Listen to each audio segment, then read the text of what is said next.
Bienvenue sur la chaîne YouTube de l'Église La Bonne Nouvelle. Nous allons écouter le message que Dieu a mis sur le cœur de Pasteur. Soyez bénis et bonne écoute.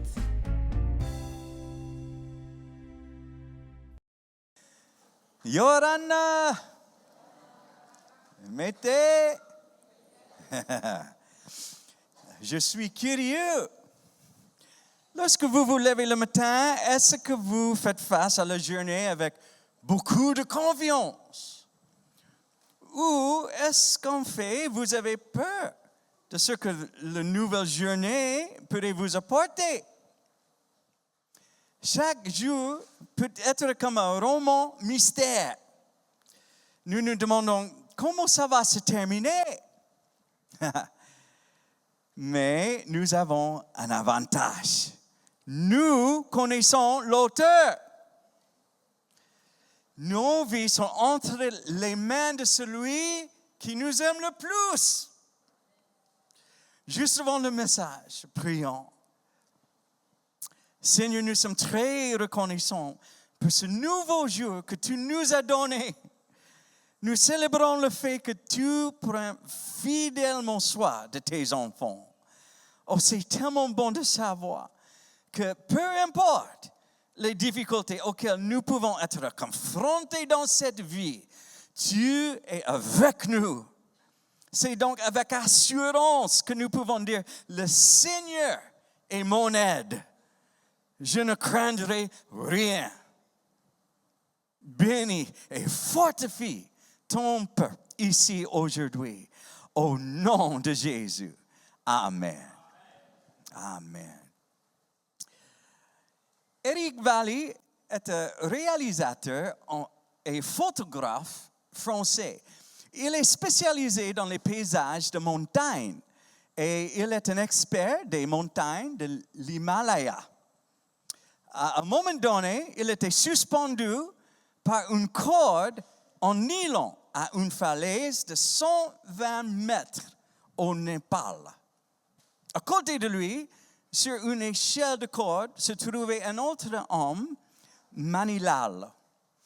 Il était en train de faire ce qu'il faisait depuis des décennies. Il cherchait du miel. Au pied de l'Himalaya, les falaises abritent les nids d'abeilles de la plus grande abeille du monde. Des milliers d'abeilles bourdonnaient autour de ces 2 hommes. Là, avait déjà subi des centaines d'attaques d'ailes.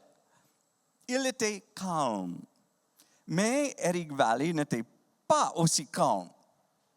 Il a décrit ce moment dans le magazine National Geographic. Il a déclaré, il y avait tellement d'abeilles que j'avais peur de paniquer. Mais je savais que si je paniquais, je serais mort. Donc, j'ai pris une profonde inspiration et je me suis détendu. Il valait mieux que je me fasse piquer plutôt que de me retrouver en bas de la falaise. Il a surmonté ses peurs et a remporté un concours photo pour ses efforts. La peur peut faire chuter une personne vers la destruction. Et je ne parle pas seulement de photographe suspendu à une falaise. La peur attaque notre foi. Elle nous tente de détourner nos yeux de Dieu. Elle nous prive de paix. Elle nous prive de sommeil. Elle attaque notre santé spirituelle, physique et émotionnelle. Je suis certain que c'est la raison pour laquelle Dieu nous dit souvent dans sa parole de ne pas avoir peur. En fait, dans la Bible, nous pouvons trouver plus de 365 références qui nous disent de ne pas avoir peur. C'est une référence pour chaque jour de l'année. Dieu savait que nous aurions souvent besoin d'entendre cela. Les situations changent, les saisons changent, mais la peur arrive toujours à nous retrouver. Aujourd'hui, je veux vous encourager à continuer à combattre le bon combat. Nous n'avons pas à céder à la peur, mais nous aurons besoin de plus qu'une simple détermination personnelle. Celui vers qui nous nous tournons dans nos moments de peur compte beaucoup. Je suis sûr que pour beaucoup d'entre nous, le psaume chapitre 23 est l'un de nos psaumes préférés. Habituellement, la première image qui vient à l'esprit est celle du berger et de ses brebis. Il dresse ce tableau magnifiquement tranquille. Mais au milieu de ce psaume, nous trouvons une déclaration choquante. Psaume chapitre 23, verset 4. « Je ne crains aucun mal. » C'est une très forte déclaration. Est-ce que l'un d'entre nous peut la déclarer de façon aussi absolue que David? Il semble qu'il soit anormalement confiant à propos de la vie. Cela ressemble à ce que dirait un super-héros. Pourtant, tout comme nous devons toujours le faire avec l'Écriture, nous devons voir cela dans le contexte complet du passage. Comment peut-il dire qu'il ne craint aucun mal? Découvrons-le. Psaume chapitre 23, verset 4. « Quand je marche dans la vallée de l'ombre de la mort, je ne crains aucun mal, car tu es avec moi. Ta houlette et ton bâton me rassurent. » Maintenant, cela donne tout son sens. Il ne comptait pas sur sa propre réserve limitée de force et de confiance. Il savait vers qui se tourner. Lorsque le peur revenait attaquer, il se tournait vers son berger. Lorsqu'il se souvient que Dieu est avec lui, il ne craint aucun mal. Je sais que nous aimons tous faire preuve d'audace. Parfois, nous essayons de cacher ou de nier notre peur. Nous voulons paraître très confiants et pleins de foi devant les autres. Mais la foi ne nous dit pas de nier la réalité. Nous voyons dans les Écritures que David a été confronté à la peur. Encore plus surprenant est le moment où Jésus a été confronté à la peur. Nous n'imaginons généralement pas Jésus de cette façon. Nous l'imaginons en train d'enseigner, de sourire et de guérir les gens. Il est difficile de l'imaginer angoissé, les larmes coulant sur son visage. Il est étrange de penser à lui en sueur et désespéré au point de demander à d'autres personnes de prier avec lui. Mais vous savez exactement de quoi je parle. Luc chapitre 22, verset 39 à 44.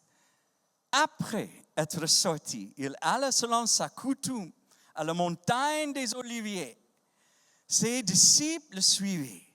Lorsqu'il fut arrivé dans ce lieu, il leur dit, « Priez, afin que vous ne tombiez pas en tentation. » Puis il s'éloigna d'eux à la distance d'environ un jet de pierre, et s'étant mis à genoux, il pria, disant, « Père, si tu voulais, éloignez de moi cette coupe.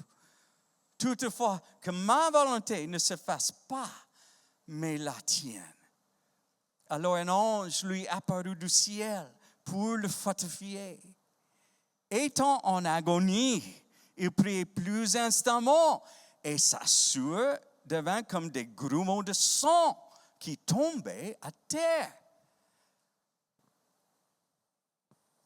Quand j'étais enfant, j'ai vu des images représentant Jésus dans le jardin de Gethsémani. Mais elles ne ressemblaient pas à ce que nous venons de lire. Ses mains étaient calmement jointes alors qu'il s'agenouillait près de rocher et priait. Il semblait être paisible sur ces images. Mais les évangiles ne donnent pas du tout cette impression. Marc, chapitre 14, verset 35.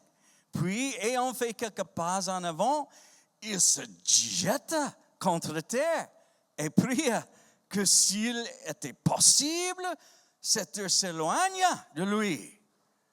Matthieu, chapitre 26, verset 37 et 38. Il prie avec lui Pierre et les deux fils de Zébédée et il commence à éprouver de la tristesse et des angoisses. Il leur dit alors, mon âme est triste jusqu'à la mort. Restez ici et veillez avec moi. Et encore, Luc chapitre 22, verset 44. Étant en agonie, il priait plus instamment et sa sueur devint comme des grumeaux de sang qui tombaient à terre. Après avoir lu ces passages, comment auriez-vous peint cette scène? Jésus était à plat ventre sur le sol. Il était accablé de chagrin. Il était dans l'angoisse. Que faisons-nous avec cette image de Jésus? La réponse est simple. Nous nous tournons vers elle lorsque nous ressemblons à celle-ci. Nous lisons à propos d'elle quand nous ressentons la même chose. Nous lisons à propos d'elle lorsque nous avons peur. Ne pensez-vous pas que la peur soit l'une des émotions qu'a ressenti Jésus?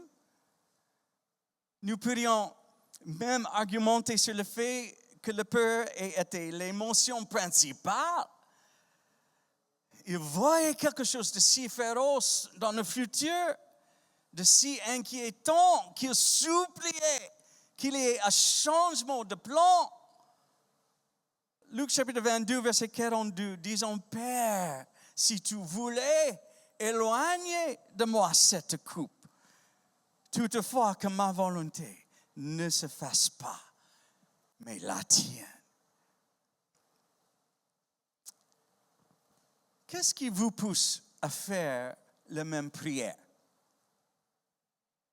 Accepter un emploi, parler en public, choisir un conjoint, rouler sur le RDO. Et qu'en est-il de monter dans un avion? Mon père a vécu des expériences terribles dans les avions. Une fois, les turbulences ont été si fortes que tout le monde dans l'avion a crié. Je n'ai jamais eu de problème avec les avions, mais je me souviens avoir été ici en vacances une fois et avoir vu une partie d'une émission à la télé. Elle racontait de nombreuses histoires de vols qui se sont écrasés sans qu'il y ait de survivants. Ils ont même reconstitué ce que tous les passagers avaient vécu avant l'accident. Je me souviens avoir pensé, je ne veux pas regarder cette émission. Lorsque je suis allé en Californie en décembre dernier, je venais tout juste voir une histoire aux nouvelles. Une porte s'était détachée d'un avion en plein vol. Il peut être difficile de garder de telles pensées hors de votre esprit lorsque l'avion décolle. C'est pourquoi je préfère désormais aller en Californie en pirogue. Oui, c'est moi. Hein?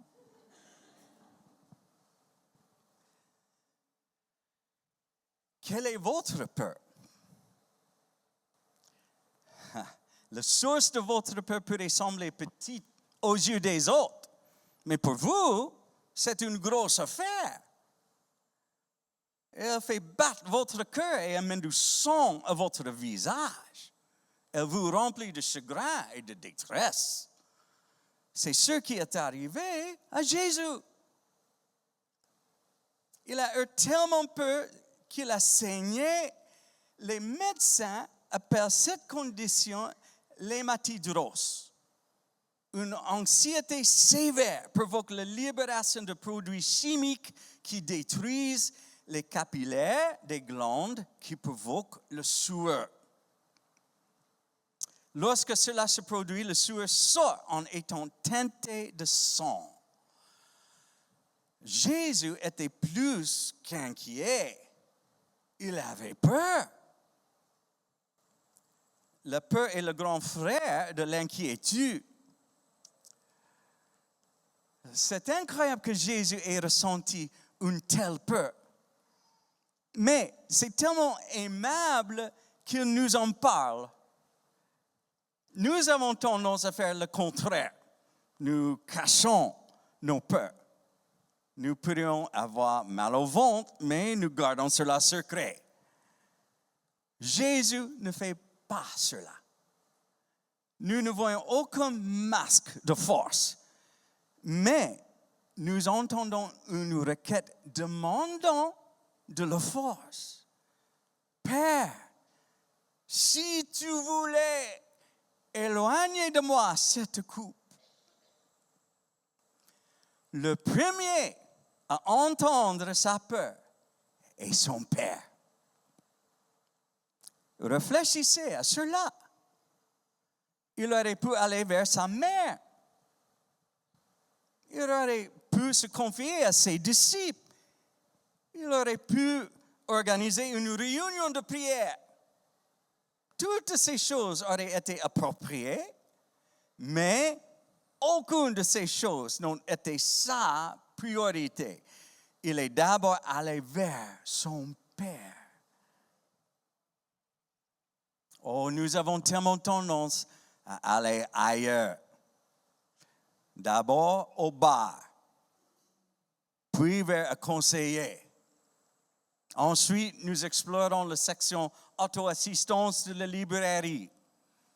Puis nous allons vers l'ami de côté. Jésus ne fait pas cela. Le premier à entendre sa peur a été son Père céleste.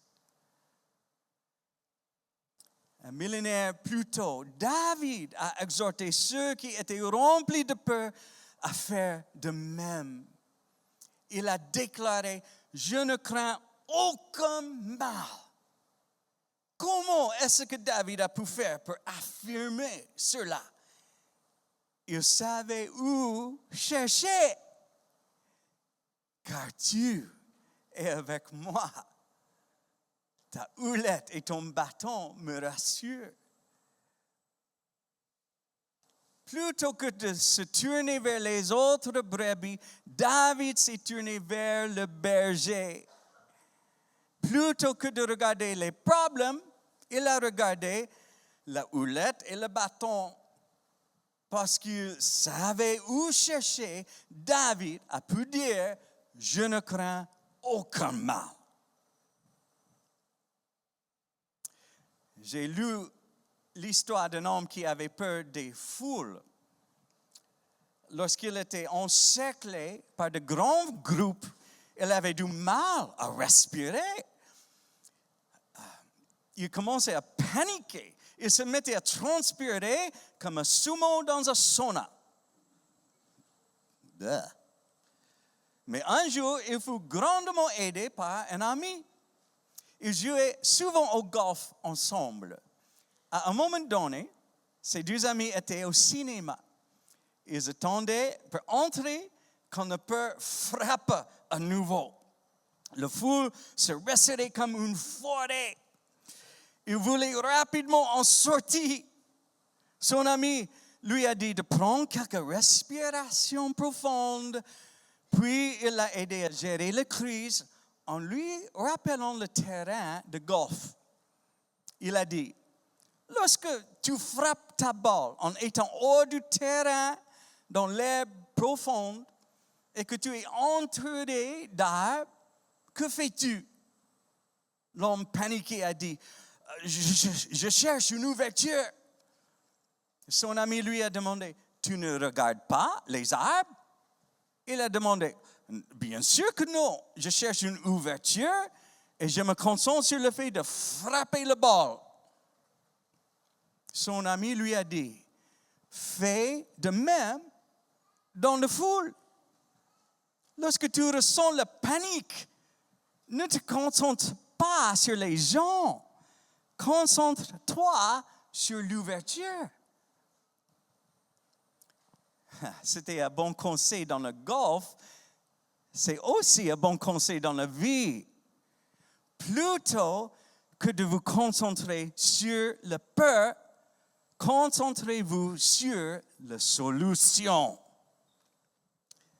C'est ce que Jésus a fait.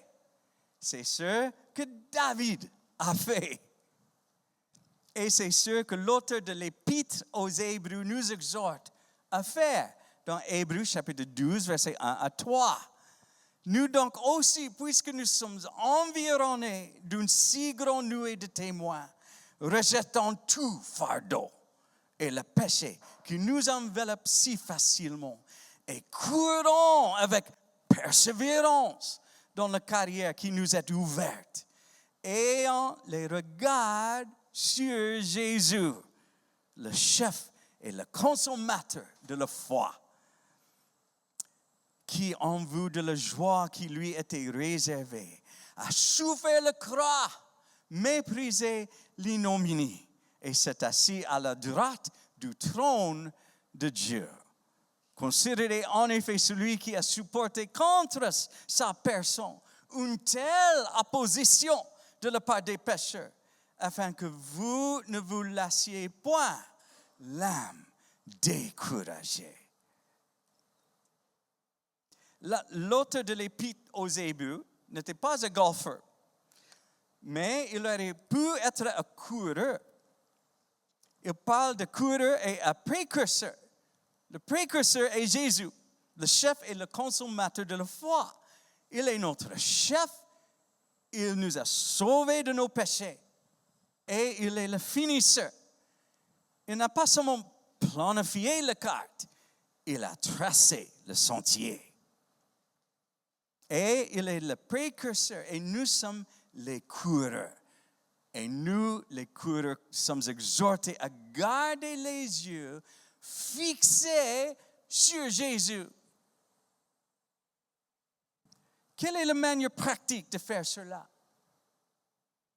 Eh bien, je peux vous parler d'un moment de grande peur dans ma vie. C'était quand j'ai perdu un emploi. J'aime travailler. Est-ce que vous savez pourquoi?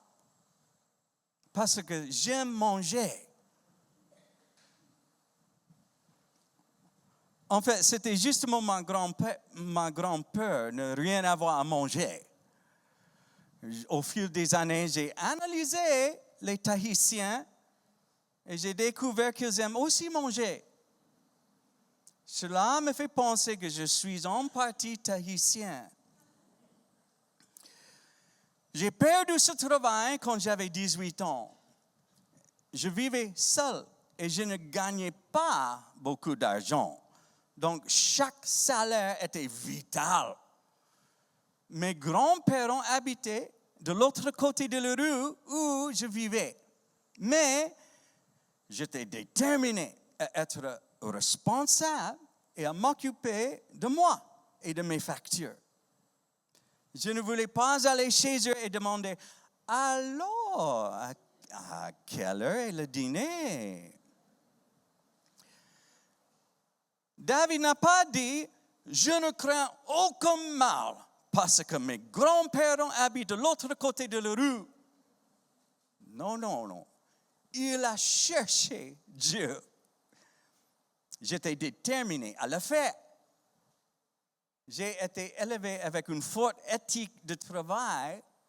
C'est bien que tout le monde se souvienne de ce qui est écrit dans 2 Thessaloniciens, chapitre 3, verset 10. Car lorsque nous étions chez vous, nous vous disions expressément, si quelqu'un ne veut pas travailler, qu'il ne mange pas non plus. J'étais prêt à travailler, mais j'avais soudainement perdu mon emploi. Cela m'a conduit à ma grande peur de ne rien avoir à manger. Qu'est-ce que j'allais faire? Juste au moment où la panique et la crainte commençaient à sombrer dans mon esprit, je me suis souvenu d'une autre chose que mes parents m'avaient appris. Lorsque vous vous trouvez dans un moment de grande peur et d'anxiété, vous devez être seul avec Dieu et prier. Ne priez pas seulement un instant. Priez jusqu'à ce qu'il y ait une libération dans votre esprit. Priez jusqu'à ce qu'il y ait une percée à l'intérieur de vous, jusqu'à ce que la peur disparaisse et que la paix remplisse votre cœur et votre esprit. Je parle de persévérer dans la prière. Cela pourrait prendre un certain temps. Vous voyez, dans ces grands moments de peur, nos yeux sont soudainement fixés sur le problème et c'est tout ce que nous pouvons voir. Donc, ça demande des efforts et de la persévérance pour détourner nos yeux de ce problème et de les poser sur notre Dieu tout-puissant. Ça peut inclure le fait de chanter des chants de louange qui nous rappellent la grandeur de notre Dieu. Ça peut inclure le fait de lire des Écritures qui fortifient notre foi. Mais ça demanderait certainement de la persévérance dans la prière. Je ne parle pas du fait de rapidement demander de l'aide, puis de revenir sur votre iPhone. Vous voyez, nous avons tendance à chercher des distractions qui puissent nous engourdir face à nos problèmes. Mais cela ne dure qu'un petit moment. Pendant ce temps, le problème reste. Nous devons arrêter de chercher des distractions et chercher la solution. Seul Dieu va répondre à nos besoins et nous apporter la paix dans ces moments-là. Je me souviens d'une fois où ma sœur faisait face à un problème très difficile. Elle était submergée d'émotions et elle était très découragée. Mais elle a fait ce que mes parents lui ont enseigné. Elle est entrée dans sa chambre et elle s'est mise à genoux pour prier. Et elle ne s'est levée que lorsque la paix de Dieu est venue. Quand elle est sortie de cette chambre, on pouvait voir un changement total sur son visage. Dieu l'avait rencontrée là, dans sa chambre. J'ai commencé à penser, si Dieu a fait ça pour elle, peut-être qu'il le fera pour moi aussi. Donc, j'ai fait un plan. Je n'ai pas appelé mes parents. Je n'ai pas couru chez mes grands-parents. Je ne voulais pas qu'ils s'inquiètent pour moi. Je suis rentré chez moi et je me suis mis à genoux pour prier. Et j'ai prié et prié et j'ai continué à prier jusqu'à ce que je ressente une paix percé. Quand je me suis levé, j'avais la paix dans mon cœur. Bien sûr, après, je suis allé chercher du travail. Nous devons faire notre part. Je suis allé à des entretiens d'embauche et une semaine plus tard, j'avais un nouvel emploi. Merci Seigneur. Mais pour moi, ce n'était pas le tournant de l'histoire. Pour moi, la victoire est arrivée bien avant que j'obtienne le poste. Elle est arrivée quand j'ai prié et que Dieu m'a donné la paix. Nous trouvons des histoires de prière persistantes tout au long des Écritures. Il y a eu une sécheresse qui a duré plusieurs années en Israël. Elle est montée, il y a eu une sécheresse là. Élie est monté au sommet du mont Carmel. Il s'est courbé sur le sol et a mis son visage entre ses genoux pour prier pour la pluie. Il a envoyé son serviteur vérifier le temps. Mais son serviteur n'a rien vu. Élie a continué à prier. Il a envoyé 7 fois son serviteur pour regarder s'il y avait des nuages. Finalement, quelque chose a commencé à se produire. En Roi, chapitre 18, versets 44 et 45. À la 7e fois, il dit, voici un petit nuage qui s'élève de la mer et qui est comme la paume de la main d'un homme. Et il dit, monte et dis à Achab, attelle et descende, afin que la pluie ne t'arrête pas. En peu d'instants, le ciel s'obscurcit par les nuages. Le vent s'établit et il y a une forte pluie. Élie a persévéré dans la prière. Il y avait un autre homme qui a persévéré dans la prière. Son nom était Daniel. La Bible nous dit qu'il priait 3 fois par jour.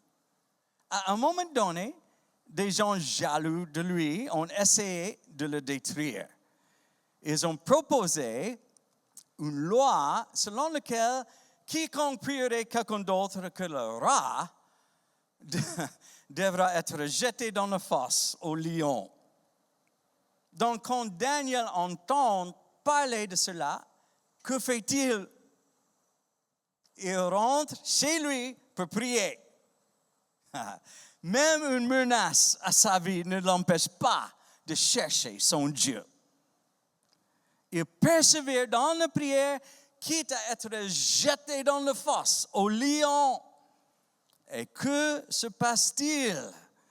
Dieu ferme la gueule de ces lions. Nous voyons une prière comme celle-ci dans l'Église du Nouveau Testament. Le roi Hérode a arrêté certains membres de l'Église.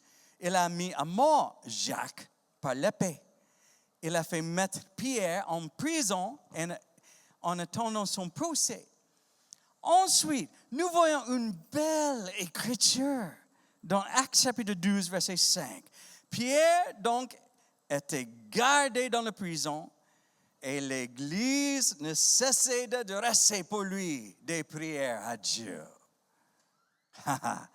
Ne cessait d'adresser. Et qu'est-ce qui est arrivé? Pendant que l'Église priait, un ange du Seigneur est venu dans la prison et a réveillé Pierre. Ses chaînes sont tombées et les portes de la prison se sont ouvertes. L'ange l'a fait sortir de la prison et Pierre a continué à marcher jusqu'à ce qu'il arrive à la maison où les gens priaient. Je sais ce qui a tendance à se passer dans les églises. Les gens s'attendent à ce que le pasteur leur dise de prier.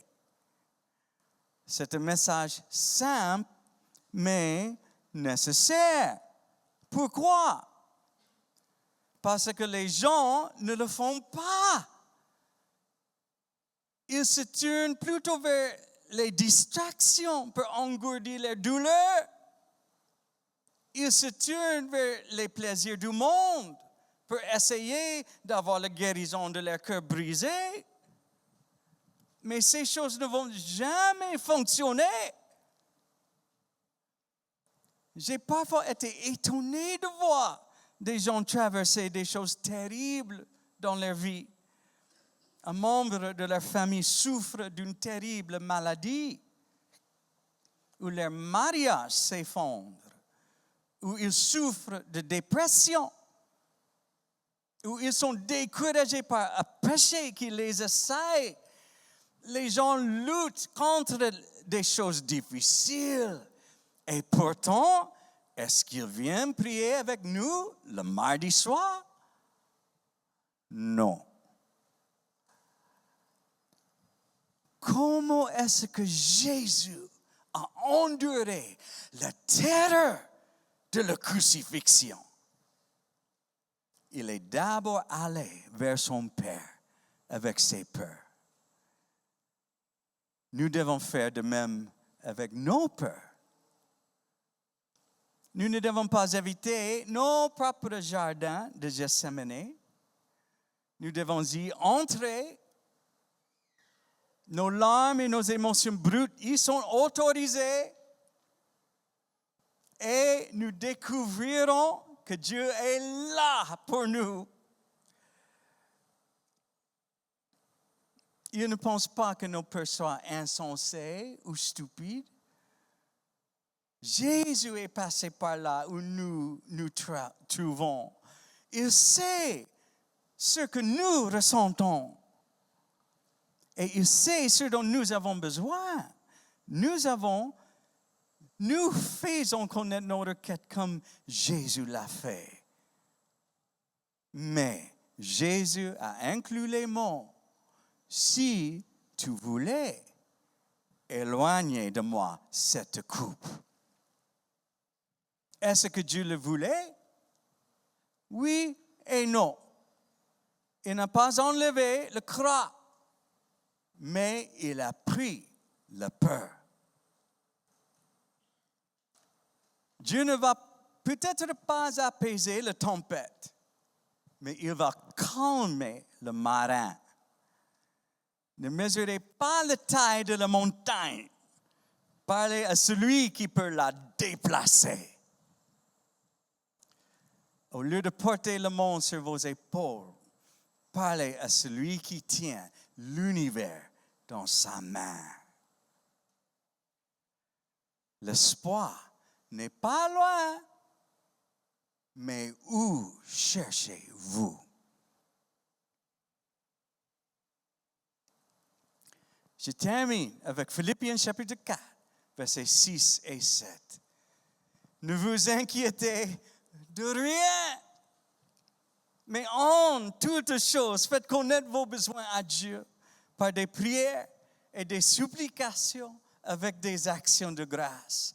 Et la paix de Dieu, qui surpasse toute intelligence, gardera vos cœurs et vos pensées en Jésus-Christ. Amen. Merci Seigneur. J'aimerais que les musiciens reviennent.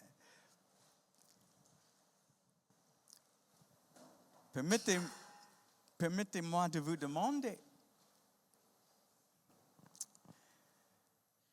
êtes-vous paralysé par la peur aujourd'hui? Vous pouvez l'admettre. Jésus l'a fait. Il n'a pas extrait ces moments difficiles de la Bible, ces douloureux moments d'angoisse. Ils sont pour nous. Mais nous pouvons également découvrir comment il a géré sa peur. Il s'est tourné vers son Père céleste. Êtes-vous prêt à faire de même? Je suis sûr que de nombreux besoins sont représentés ici aujourd'hui. Parfois, nous ne pouvons pas imaginer les choses douloureuses que vivent les autres. Je ne prends pas ces choses à la légère. Non, non. David a parlé de sa marche dans la vallée de l'ombre de la mort. Mais il est arrivé à la conclusion qu'il ne craignait aucun mal. Pourquoi? Parce que Dieu était avec lui. S'il vous plaît, inclinez la tête et fermez les yeux.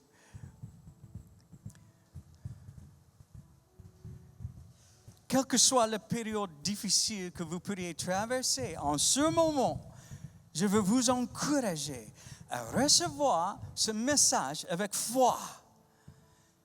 Pas la foi en votre propre force, mais ayez foi dans le fait que vous pouvez vous tourner vers Dieu et qu'il sera là pour vous. Priez jusqu'à ce que la paix vienne. Si tel est votre désir et votre engagement, voudrez-vous lever la main? Merci Seigneur, merci. Prions. Oh Seigneur Jésus, nous te remercions de nous avoir montré le chemin pour combattre la peur, le chagrin accablant et l'angoisse. Tu nous as montré par ton exemple vers qui nous tourner. Trop souvent, nous nous tournons vers des distractions et des plaisirs qui ne nous engourdissent que pendant un moment. Mais ce n'est pas la solution à nos problèmes. Pardonne-nous, Seigneur. Nous nous tournons vers toi. Nous nous approcherons de toi en toute honnêteté. Nous te donnerons nos soucis. Nous prierons dans toutes les situations. Et nous te remercions parce que nous savons que tu seras toujours là pour nous. Nous persévérerons dans la prière jusqu'à ce que la paix de Dieu vienne dans nos cœurs et nos esprits. Oh, bénis et fortifie ton peuple cette semaine alors qu'il te poursuit avec passion. Sois glorifié dans nos vies. Au nom de Jésus. Amen. Merci d'avoir suivi le message. Nous vous invitons à nous rejoindre en présentiel. Pour plus d'informations, je vous invite à cliquer sur le lien mis en descriptif de cette vidéo. N'hésitez pas à mettre un like et à vous abonner. À bientôt à l'Église La Bonne Nouvelle.